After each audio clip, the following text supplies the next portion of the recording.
झाला असं ना आता 6 वर्षाचा. हा झाला महिना तो 6 वर्षाचा. काहो मास्तर जनगणनेसाठी आले काय?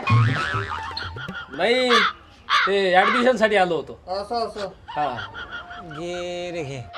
मला वाटलं जनगणनेवाल्याच आहे. अरे घेऊन टाका ना जिल्हा परिषदेचं ऍडमिशन. सारं फुकटात आहे बरं. पुस्तकही फुकटात, ड्रेसही फुकटात, सारं फुकटात आहे ना जिल्हा परिषदेला. घेऊन टाका ना ऍडमिशन. अरे भाऊसाहेब दुनिया कुठं चालली? तुम्ही शिकवता काय तुमच्या शाळेत? इंग्रजी असन तर सांगा, उद्याच टाकतो त्याले. अरे कोणत्या जमान्यात जगू राहिले तुम्ही? या वर्षीपासून जिल्हा परिषदला इंग्रजी सुरू झालं ना. CBSE पॅटर्न आहे जिकडे तिकडे. पहिलं वर्ष आहे या वर्षीचं. झालं सुरू, टाका ऍडमिशन. एक वेळ जर कधी जिल्हा परिषद शाळा बंद पडल्या ना, काही करा तर फुकटात शिक्षण देणार नाही कोणी. हे लक्षात ठेवा. जिल्हा परिषदच्या शाळा आहे तर गरिबांना शिक्षण आहे, नाही तर शिक्षणाचा वाखावून बरं. ऍडमिशन घ्यायला लाव जा.